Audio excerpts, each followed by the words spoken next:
Hey everybody, Rob from Sound of Music here. How are you guys? We don't usually do a lot of these kind of one-off videos like this, but I've been thinking about like occasionally trying to do some more of that just for the YouTube side of things on this channel. And I know Andy has talked about doing some stuff on the podcast side of things. I am also well, I wouldn't say full-time YouTuber because I have a job, but I have another channel that I do that is my kind of main sort of project. And in terms of like editing and stuff and putting out the content on the channel, I tend to do the heavy duty work on that. So I've thought about doing videos before on just different like bands or lists and things like that. And one thing that both Andrew and I have talked about has been to do tier lists. Now, this is one that I thought would be fun to do myself just because, in case anybody doesn't know, you probably know if you've seen any of our other videos, particularly the King Crimson discography discussion series or my top 10 favorite bands, stuff like that. I am an enormous fan of progressive rock, especially classic prog. To me, the golden era of progressive rock was like late 60s to late 70s, say. I know a lot of people say that it really starts to diminish when you get to about the mid 70s or so. That's true with some bands, but then there's other bands that I can think of that some of my favorite albums, Jethro Tull, Eloy, Pink Floyd, quite a few other prog bands, I would say that some of their best albums are from the late 70s as well. So, it's all a matter of opinion in the end. So I thought for fun, just to kind of break the ice with this, I would just do a sort of tier list of the best classic prog bands or progressive bands. This is not the best tier list that I've seen on Tier Maker. I thought about making my own. That's really time consuming. I just didn't feel the need to do that. However, I found one that I'm kind of happy with. There's a lot missing. It's not the best, but you got most of the big players on here. So I'm going to go with that. This one for now. Like I said, I'm not 100% happy with it, but we'll go with it for now. See how we do. So that being said, this is me ranking or doing a tier list of all the classic, not all, but the best classic progressive rock bands. So let's do it without further ado. All right, so let's have at it. So we're going to start with a band that I love very, very much, Camel. Camel is, if you don't know them, they're a band from the 70s. They are particularly known for about 4 or 5 albums there from the early to mid 70s. My favorite of which being Moon Madness. I know a lot of people say Mirage is their best album, or perhaps the Snow Goose. But as far as I'm concerned, I think really, you can't go wrong with any of those albums or their debut. But that whole classic stretch of albums, 4 or 5 albums there, some of the best melodic, mostly instrumental prog that I've ever heard. Camel, over the years, is one that I find I put on quite often. And my love for them has just grown and grown and grown. And like I said, especially those probably first four albums, I would say. Now, I know it's hard to rank, a band just off of a handful of albums, but this is one particular case where I would say that and Rain Dances was good too, I would say. This is one particular instance where I would say, let's say 5 albums or so, which I think is a decent number. Really, really, really made them, to me, one of the classic, legendary progressive rock bands. I personally am going to put them on A tier. That might be a bit high for some people, but for me, Camel, they've just been a staple in recent years, and they're any band that can make mostly instrumental music consistently interesting. To me, I think that says a lot about the band and the way they can write and structure their music. So yeah, Camel for sure, A tier. Then we have Caravan, which I'm gonna put in like honestly D tier. And I know some people are gonna be like, "What? How would you put Caravan in D tier?" For one, I'm not super familiar with much of their discography. The two I'm most familiar with are their first album, which I think is self-titled, which is pretty good. It's kind of that like sort of late '60s proto-prog psychedelia kind of sound. And the other one that I am familiar with is In the Land of Grey and Pink, which I know is an album that is adored by progressive rock bands. For some reason, and I've tried many times, I cannot get into that album. Don't think I have heard the Steven Wilson remix, which, if you know from our King Crimson episodes, I am like a huge fan of Steven Wilson's remixes and just what he is able to do with revisiting some of these old classic prog albums. I mean, he made Robert Fripp kind of rethink and appreciate Lizard, which I think that alone like speaks to his prowess as a I guess you'd say not producer, but as his ability to remix and really fine tune these classic albums. So I would like to listen to his remix of In the Land of Grey and Pink, and maybe I would appreciate the album more. But for now, Caravan isn't one that really has knocked me off my feet. We will revisit it at some point. Maybe I'll do another tier list or something in a few years or something, and I will have a new appreciation for Caravan. But as of now, I've been trying to get into them for years, and I'm just not really a fan. Sorry. Okay, and next we have one of my personal favorites, a real underdog, Eloy, German progressive rock band spearheaded by a guy named Frank Bornemann, who is their guitarist, songwriter, singer, all that. Eloy, to me, is A tier. I love Eloy. Again, their classic period to me was like, actually, I think even going into the 80s, some of their albums were pretty good, like Colors and Planets and Time to Turn. And I've heard a few of their later albums as well. Like I've heard their most recent release, the Sword and the Pyre or something. Sorry, I can't remember it. But to me, of course, their best stuff is that period of like Inside.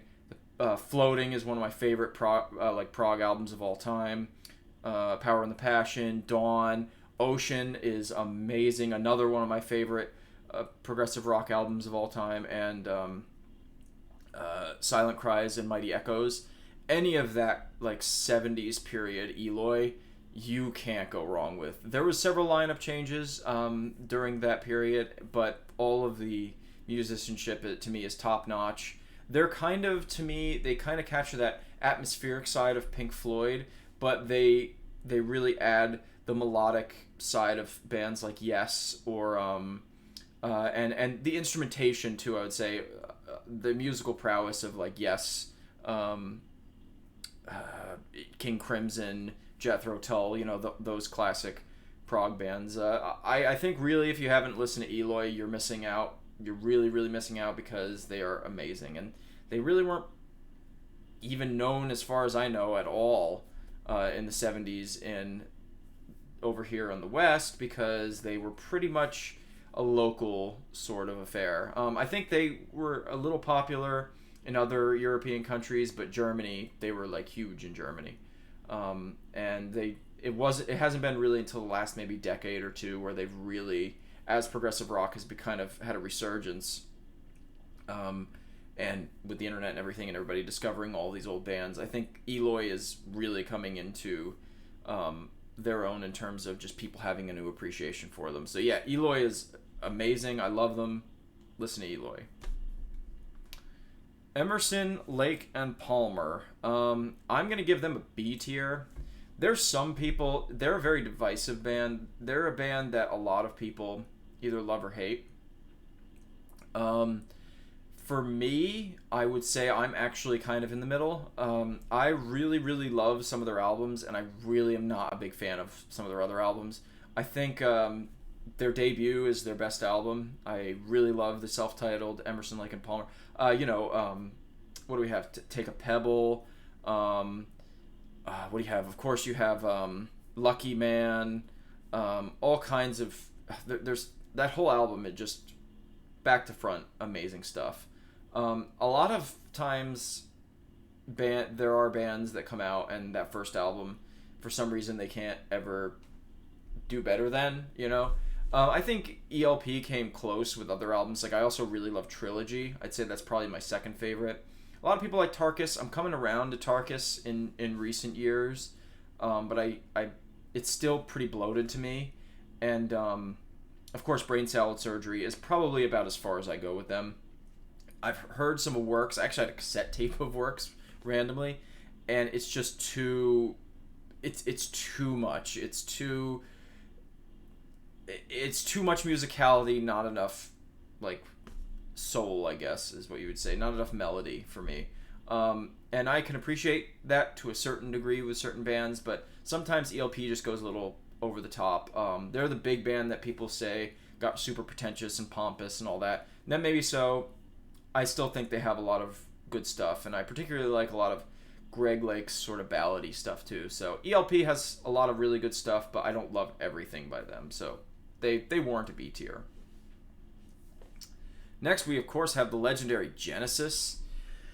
This is a band that I'm really tempted to put in S tier, but I'm going to give them a very high A tier. And the reason I'll say that is because I don't love everything by Genesis, but they're the albums that I love by them, I love so much that I think it warrants them like on the cusp of S tier to me. Trespass, Foxtrot, Nursery Crime, Selling England by the Pound, even some of the early stuff. To be honest, I even like some of the poppy Genesis stuff. I don't really mind. I don't think I could absorb a whole album like of the later poppy stuff like Duke and whatnot. But I do like a lot of the hits. I'm not gonna lie.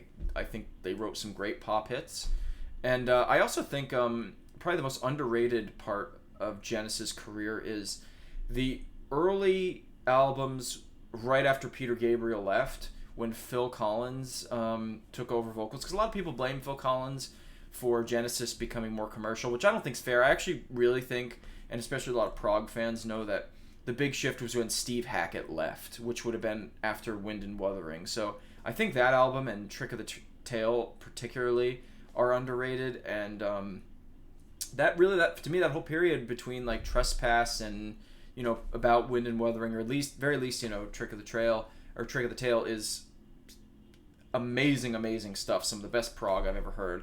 Selling England, or not Selling England, The Lamb, I'm not a huge fan of. To me, that's their sort of like a little bit overblown album that's just a bit too much, but I still appreciate a lot of stuff from it, and I don't hate it. I think it's still really good. But yeah, that period I'm talking about from Genesis is some of the most amazing progressive rock I've ever heard, and they deserve a spot at least in high A. If not, I know some people will probably put them in S tier, but for me, they're a high A.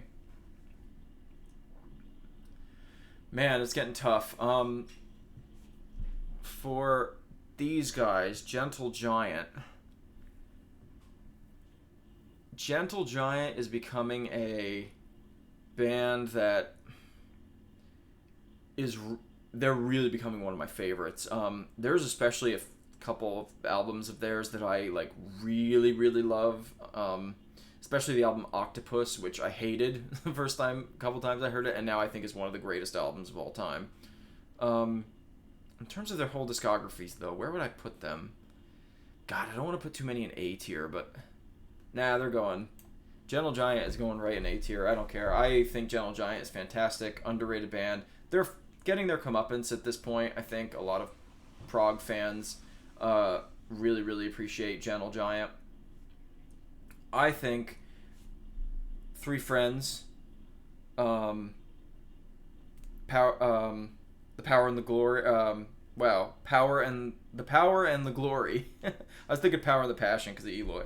The Power and the Glory, Octopus, In a Glass House, the debut album, self-titled, Acquiring the Taste. If you have not heard Gentle Giant and at least that period of their career, you have to. They're amazing. I really love them. and yeah, A tier band, absolutely. Some of the best musicianship I think of any progressive rock band too. I just love all the different kinds of instruments that they incorporate into their music. They write really, really strange arrangements, and I just love them. I don't know. Another band that has just grown and grown and grown on me over the years. Okay, next we have Gong, featuring, of course, the late great David Allen. Gong is one that I need to hear more of because I haven't heard a lot of, but I really love what I've heard, especially the album You. That is a really great album. The Flying Teapot, I've heard, is really good. They're one of the zaniest, and just, I'm going to put them in C tier. Just, they're probably will go up eventually when I hear more of their stuff. They're one of the zaniest and just weirdest bands that I've ever heard. I think the album You is like really, really brilliant. There's some great atmospheric stuff in there, some like real zany stuff. Sometimes they have like a Zappa-y quality to them, but they'll have like the sort of atmospheric side of like Pink Floyd to their music. They get pretty proggy. They have all kinds of different instruments in it. The vocals are a little weird too. I don't know. They're super strange. I'd call them actually more space rock in a sense than progressive rock. I know those two genres kind of meld together and all that. So it's kind of it's not even apples and oranges. It's more like different flavor, different kinds of apples, I guess. But Gong stuff that I've heard about 3 albums of them, and I've liked them, but I've gotta give them more of a fair shake because I've loved what I've heard so far, and I think I'd like them a lot if I just listen to more of them. But for some reason, maybe that speaks to them belonging in C tier. I just don't go back to them very often, which is I don't know. I gotta change that. I also want to look into some of David Allen's solo stuff because I heard some of that is really, really great too. So yeah, Gong's great, has a lot of potential. Need to hear more of them. S tier, my first S tier. If you saw the top 10 favorite bands episode that Andy and I did together, you will know that Jethro Tull is my 3rd favorite band, and one of my favorite bands of all time. They're a band I'm hard pressed to call solely progressive rock because they mix so much together. They have a lot of folky stuff. They have hard rock kind of stuff. They have just all kinds of electronic-y stuff in the 80s and whatnot. They kind of have been kind of all over the map.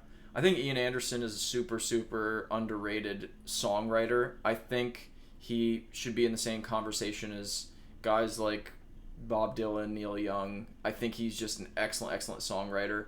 And he gives that sort of English perspective, which I really appreciate. And I just love his lyrics, his vocals, the flute, obviously. One of my favorite instruments because of Jethro Tull. And they just have so many amazing albums. I mean, of course, Aqualung, Thick as a Brick, the early stuff, Stand Up, any and all the 70s stuff, Minstrel in the Gallery, War Child, the folk trilogy, which is known as Songs from the Wood, Heavy Horses, and Stormwatch, they've really become 3 of my absolute favorite Tull albums. And even some of the later stuff, Crest of a Knave was great. Roots to Branches. There's really not much Tull that I've heard that I haven't liked. So they're legends for a reason, and I think they deserve S tier spot. I absolutely love Jethro Tull. Kansas, I'm gonna give like a low C tier. I know the hits. I've heard like Left Overture and one other album which I can't think of the name of right now. The one with Dust in the Wind. Anyway, I think that speaks to how little I've really heard of Kansas. They're okay. They're like, I'm not into a ton of American progressive rock. I like Styx. They're pretty good. And some of Kansas stuff, but I just never got into them. I don't know what it is about Kansas. I can't really get super into them. They're okay. They belong in like mid-tier. I've liked some of the stuff I've heard. They've played a few of their songs on the radio that I just don't think I need to hear anymore, particularly Carry On My Wayward Son. Still a good song, Just it's been a bit overplayed, and yeah, they're sort of like the bland progressive rock band to me. Maybe there's stuff of theirs I haven't heard, and I need to give them more of a fair shake. If you guys have any suggestions for albums that I should be listening to by Kansas, throw them in the comments section and I'll check it out. But from what exposure I've had of Kansas, I could take them or leave them, personally. King Crimson goes right to S tier. I'm not even going to say much on King Crimson. They're brilliant. If you want to hear my thoughts on King Crimson, go check out our King Crimson discography series. Super in-depth. We covered every single one of their albums. I don't think there's a bad King Crimson album. There's weaker King Crimson albums. But I love every period of this band that I've heard. I've seen them live. Thought they were amazing. Some of the most amazing musicianship in all of rock, as far as I'm concerned. And they're prog legends. So there you go. Klaatu. They're a Canadian progressive band. I've heard 2 of their albums. Yeah, so the the 2 albums I've heard from them are their first 2 albums, which is 347 East and Hope. I liked what I heard. I've only listened to those 2 albums. It was years ago. Haven't listened to them since. Just for that alone, I'm putting them down in D. I'm going to put them actually in Don't Know, because I really just haven't heard. Like I said, I heard those 2 albums. They were pretty good. I wasn't blown away by them. Maybe I'll revisit them someday, but don't really. I actually discovered them walking into a record shop and seeing the album cover for 347 EST and going, "Hey, what's that band? That looks interesting." And then I didn't buy the record, but I checked out the band later and listened to the albums, and I thought they were okay. They were pretty good, but jury's out on that one. I'm gonna need to re-listen to some of that stuff, and to me, Klaatu is a weird choice actually to put on here, because it's like it's kind of amazing that I think that I know them, because they're pretty, aside from what I understand outside of Canada, because in Canada I think they did fairly well. And funny enough, actually, the story with them is people thought they were actually the Beatles recording under a different name. You have to look into that. There's like a whole story about that people thought that they had like their kind of 15 minutes of fame was like everybody thinking that they were the Beatles recording this strange progressive music. So yeah, that's kind of a funny story about that. Check that out. Read about that. It's pretty funny. But yeah, unfortunately, didn't really give them a lot of, like, I guess they got some press, but it didn't really do a ton for their career, as far as I know, because nobody really ever talks about Klaatu. I do like their name though, because that is the alien from The Day the Earth Stood Still, which is a classic movie. Love that movie. But yeah, gonna have to check out more of them. Next we have Magma. I got my seltzer bottle, by the way. Good old seltzer. So Magma, they are a very peculiar band, indeed, okay? My thoughts on Magma is that I don't know what my thoughts on Magma are. I've heard a couple of their albums, which I'm not even going to attempt to try to pronounce because they're very strange. I'm pretty sure this band invented their own language. I'm not sure. I remember reading that. You guys can correct me in the comments if I'm wrong about that. But yeah, I've heard a couple of their albums. I had them on my iPod. I barely listened to Magma. So I recall kind of appreciating it because it was very strange, but they seem like the kind of band that I'd have to listen to when I'm in the mood for stuff like Captain Beefheart or just like really weird stuff like that. So I'm going to have to revisit them, and I don't really have any strong opinions on them, to be quite honest. So yeah, I know they're another kind of polarizing one, but it is what it is. Next, we have Nektar. I'm going to give him a solid C tier. No, I'm going to give him B tier because Remember the Future is one of the best progressive rock albums that I've ever heard. Tab in the Ocean is really good. Journey to the Center of the Eye is really good. And then I haven't really listened past that. So I am basing it off of 3 albums, but 3 really, really great albums. So I like what I've heard of Nektar. They were actually playing in close to my hometown in New Jersey a few years back, and I I didn't realize until after they had already played. A friend of mine told me about it, and I was like, wow, I actually would have gone and seen them had I actually known about that, because they're a really cool band. I got Remember the Future on vinyl, and I remember when I lived out in Montana, spinning that over and over and over, and that album's a masterpiece as far as I'm concerned. And I love what I've heard of Tab in the Ocean. And Journey to the Center of the Eye is pretty good too. That's more of like the late 60s sort of proto-prog kind of psychedelic sound. Pretty heavy too. But yeah, I've liked everything I've heard by Nektar. So yeah, B tier. Sweet. PFM, I have no idea who that even is. So maybe I'll check them out. But yeah, I've never heard of PFM. So yeah. No opinion there, my friends. Sorry. Okay, so up next we have... Come on, guys. A big, huge, enormous one. So I know it's debatable as to whether these guys are progressive rock. I've always personally kind of gone back and forth with that. Just because Pink Floyd is such a... They're so their own sort of unique band. And they don't really play, at least in terms of their more famous and commercially successful albums, they don't really play in that sort of progressive rock style. I don't know if I'm explaining it well, but I think anybody who's a big fan of bands like, some of these, Genesis, ELP, some of the really like big prog bands that everybody knows well. Pink Floyd doesn't really play in that, like, they don't really use like crazy time signatures.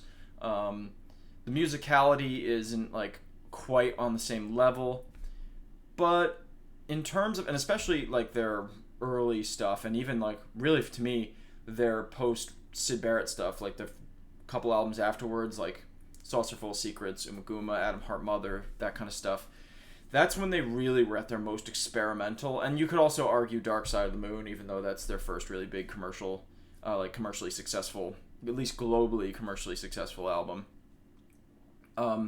They've always been a very experimental band, and I think they have that sort of that progginess to them, although without, I don't know, they kind of skirt that line between progressive rock and just sort of, space rock, psychedelia, that kind of thing. But they were certainly really, really influential on progressive rock as well. So they're a tough call. Like I've kind of sort of considered them progressive rock, but also not. They're weird. But anyway, definition doesn't matter. I think that they belong in a clump of bands like this. Their peers like Yes, King Crimson, Genesis, Jethro Tull, I think they fit in more with bands like that than something like Led Zeppelin or The Who or something like that. I think they're experimental enough that they belong in here. So anyway, most people consider them progressive rock anyway, so we're gonna go with it. They are my favorite band of all time. I absolutely love almost everything they've done. To me, the sweet spot was like Metal, Animals, Dark Side of the Moon, Wish You Were Here, that spot. So yeah, I mean, as far as I'm concerned, I think at least all their, I'm also a huge fan of Saucerful of Secrets. I actually really like Umaguma. I've got quite an or Umaguma, however you pronounce it. I have an appreciation for that, and even some of their later stuff. So I'm a huge Floyd fan. Don't really care if that's cliche or not. They're my favorite band. So they were the band that got me into music, got me into progressive rock. So yeah, I'm gonna have to put them at solid number one. Next, we have Porcupine Tree. So I might hurt some feelings on this one. I like Porcupine Tree. I particularly like their album The Sky Moves Sideways. Fear of a Blank Planet was okay. And they have a couple other albums that are good, but for some reason I can't get into this band. I'm gonna give them like a middle C tier. I don't know what it is. There's a couple of I've heard some of Steven Wilson's solo stuff, which I've liked a little bit more actually. But But I don't know what it is about Porcupine Tree. I've just never been able to get super into them. Andy, of course, my wonderful co-host, was, I don't know how big of a Porcupine Tree fan he is these days. You'll have to answer. Put it in the comment below, Andrew. I don't know how big of a fan he is these days. And I know he's seen him live several times. And for me, I don't know what it is. I could just never super get into their stuff. Like I said, I really like the album The Sky Moves Sideways. That's a really awesome one. And I've heard a couple other songs. In fact, the name of this channel, Sound of Music, comes from a Porcupine Tree song, which is something that Andrew picked.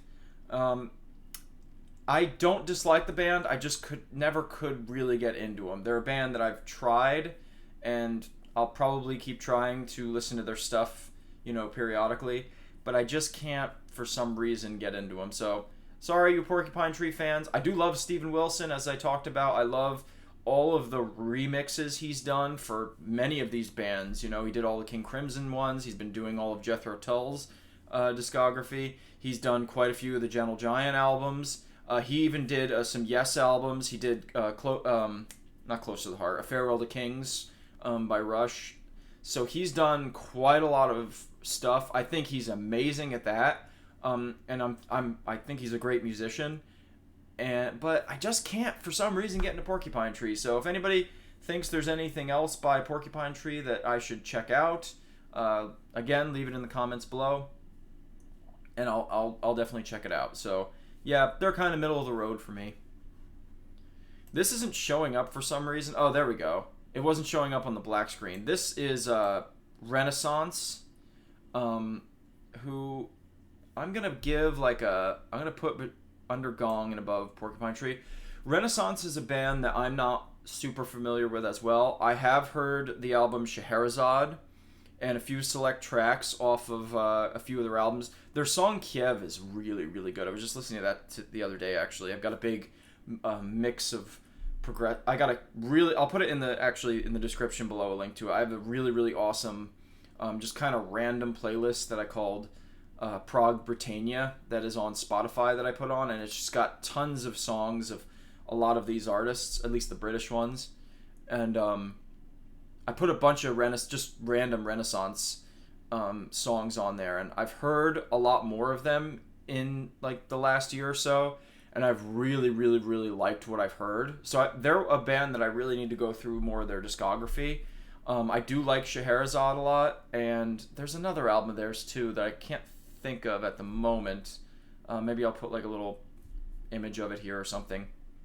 But yeah, I've liked a lot of what I've heard by them, but I gotta dive deeper into Renaissance. So really cool, really unique band. One of the few, really the only prog band from at least the 70s, the golden age of prog, where they had a female singer, and she's very good too. Annie Haslam, she's wonderful. I really love her. So, but yeah, Renaissance, definitely need to check out more. And as always, if you have any specific albums that you would recommend by the band, I'm more than happy to check it out. So just put them in the comments below.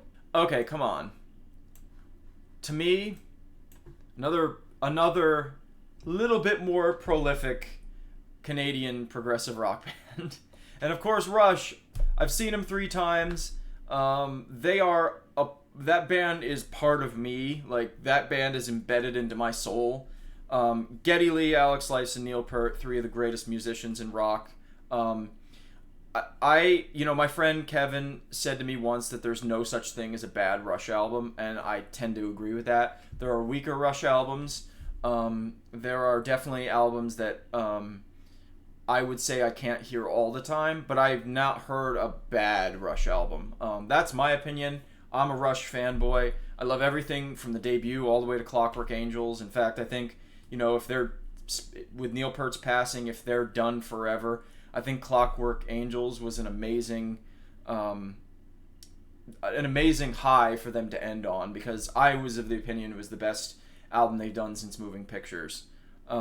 Maybe Signals, actually, because I've really grown an appreciation for that. On that note, everybody knows them mostly for their like mid 70s to early 80s period. I am getting a new appreciation for their their late 80s, early 90s period as well in recent years. So Power Windows, Roll the Bones, of course, Hold Your Fire. I mean, Presto's the one album I need to hear more of. I'd say as far as what I've heard, it's probably my least favorite album, but that classic, of course, 70s period, Fly By Night, Caress of Steel, 2112, Farewell to Kings, Hemispheres, Permanent Waves, Moving Pictures, and to me, Signals, that is the absolute pinnacle of Rush. I love those albums. I think these days I teeter between like 2112, Farewell to Kings, maybe even Permanent Waves these days as far as my favorite Rush albums. They're all within that group, but it's all top shelf stuff. I love all that stuff. Rush is just, they will always be, there's a personal connection there. There's nostalgia in there a little bit. There's a lot of good memories I had growing up, discovering music and having seen Rush 3 times with my friends, twice with Andy, my co-host here, and several other people. Maybe it is just a personal connection that I have to them, but I will always love their music. I will always love their albums, and yeah, I don't know, just crushed me when Neil Peart died too, to be honest with you. It's sad to know that they're pretty much done forever, so I hope Geddy and Alex do some kind of side thing. I know they won't call it Rush, but it'd be cool to see them do something together. I'd probably go see them. But yeah, it obviously wouldn't be the same without Neil Peart. But yeah, Rush, top tier in my opinion. Love them. The Alan Parsons Project, I'm gonna put down kind of like a C tier. I'm gonna move Kansas down to D, to be honest. Sorry, you Kansas fans. I only know 2 albums by them. 3. No, 2 really well and 1 kind of well. I know Tales of Mystery and Imagination, which is really good. Has that awesome song with Arthur Brown on it, Telltale Heart. I, Robot, which is okay. I like the title track. I like a couple other songs on it. And some of Pyramid I've heard, but to be honest, haven't really been able to get into them very much. They're okay. I don't really have a ton to say about them. I don't really know their stuff super well. I do like what I've heard, but I just haven't been able to get super into them. I know Alan Parsons is like super important in terms of like some of the work he did. Like I'm pretty sure he's the one that engineered Dark Side of the Moon, which just for that alone, he's a genius. But as far as the Alan Parsons Project music goes, I can take it or leave it, to be honest, aside from a couple songs maybe. So the next one we have here is the Mars Volta. I'm going to give them a high... I'll put them in the C tier, actually. So the Mars Volta is another... You know what? I actually am going to put them in Don't Know. And the reason for that is I only know... I'm really only familiar with one of their albums. And that was just by accident, really, because I used to... At this one job I had, I... heard somebody listening to them. They were listening to the album Deloused in the Comatorium, and I asked the person, I was like, what is this? This sounds great. And they're like, oh, it's the Mars Volta. And I asked about the album, and I've since listened to it quite a few times. I really like that album, but I haven't really explored any of their other stuff for some reason. So they're going to remain for me as a don't know. In terms of like newer prog, and yeah, I know at this point they're not that new of a band, but when you mostly listen to 70s prog, that's pretty new. I think they're really great. I just need to hear more of their stuff. So for now, the jury's out on it. I got to hear more of their stuff. It's funny, when I had my iPod, I put all kinds of stuff on. I still have it, but I don't really listen to it much anymore. But I put like almost all their albums on there, and I just never really listened to them for some reason. So too much music, I guess. But jury's out on the Mars Volta. I've liked what I've heard, but I need to hear more. So next we have Graaf Generator, which I'm going to give them... I want to put them in A tier, but I'm going to give them a high B tier. And the reason for that is that over the last year and a half or so, I'm just starting to get into Graaf Generator. I think Peter Hamel's a brilliant songwriter, and I love Vandergraaf's Generator's like heavy organ sound. They're like one of the heaviest prog bands I've ever, I think, ever, at least from the 70s period anyway. Lots of keyboards, with specifically organ, real dark lyrics. Peter Hamill's vocals can be very, at times, sort of menacing. You know, he's got that sort of British, rough voice that I really, really like. Some amazing conceptual pieces like Plague of the Lighthouse Keepers. I'm trying to think. I'm blanking out right now. There's a lot of their albums, their early 70s albums that I've heard over the last couple years, like Gold Bluff, Pawn Hearts, the Aerosol Gray Machine, H to He, to I Am the Only One or something. I don't know. I can't remember that stupid title, but it's a great album. It's got that song Refugees on it, which I really love. And yeah, I'm really, really digging Graaf Generator. They really have, to me, the potential to move up further. I'm giving them like a really high B tier right now because, like I said, I'm in that phase of discovering them, and I think they're fantastic. I really love them. So yeah, check out Graaf Generator if you haven't. Pawn Hearts, Still Life, Gold Bluff, H to the He, whatever the name of that is, Aerosol Gray Machine, any of their 70s stuff, you really can't go wrong with. And I want to hear some of Peter Hamill's solo stuff too, because I've heard some of that's really good. But yeah, awesome band. Cool dark prog. And then the last, of course, is, to many people, the seminal like big prog band, Yes. I'm giving them a high A. And why am I giving them a high A? I was tempted to put them in S tier, but I am not. I'll say this. Close to the Edge is probably, and this is a spoiler alert for when I do my top 25 prog rock albums. Close to the Edge is one of my favorite albums of all time. Just that album alone catapults Yes really high. Same with Fragile. Same with the Yes album. Same with Summer Relayer. I've really been appreciating the album Going for the One recently. That song Awaken is really great. I like this album Drama.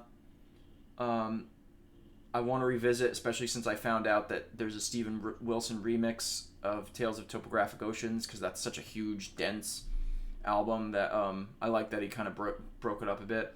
I like some of that stuff, but in terms of like their greater discography, I think the sheer amount of albums they have versus the albums that I really love, it's a really small percentage of their discography.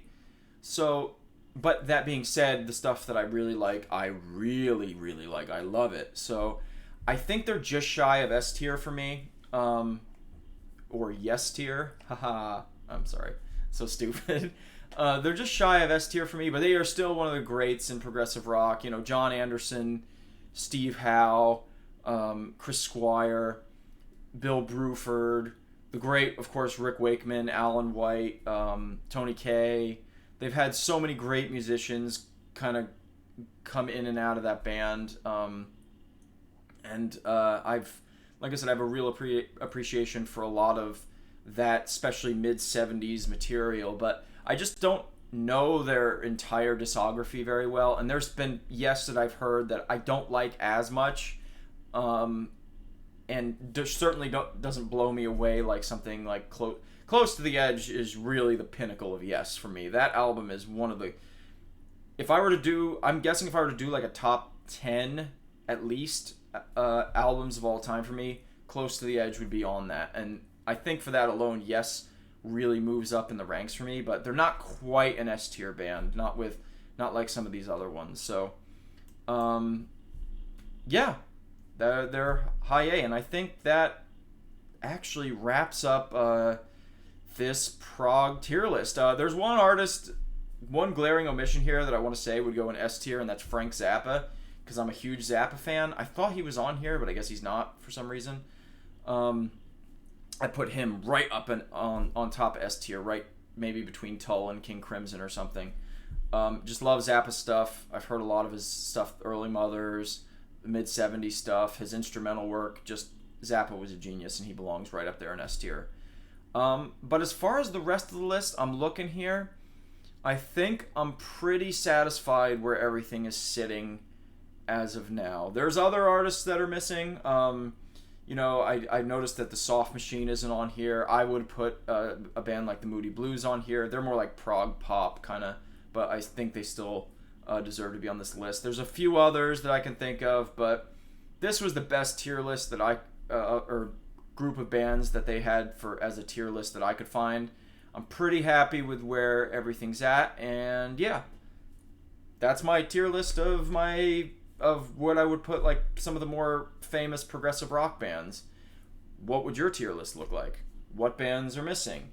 What do you think of mine? And am I an idiot? Do I not know what I'm talking about here? Is there some bands you'd rank higher or lower or whatever?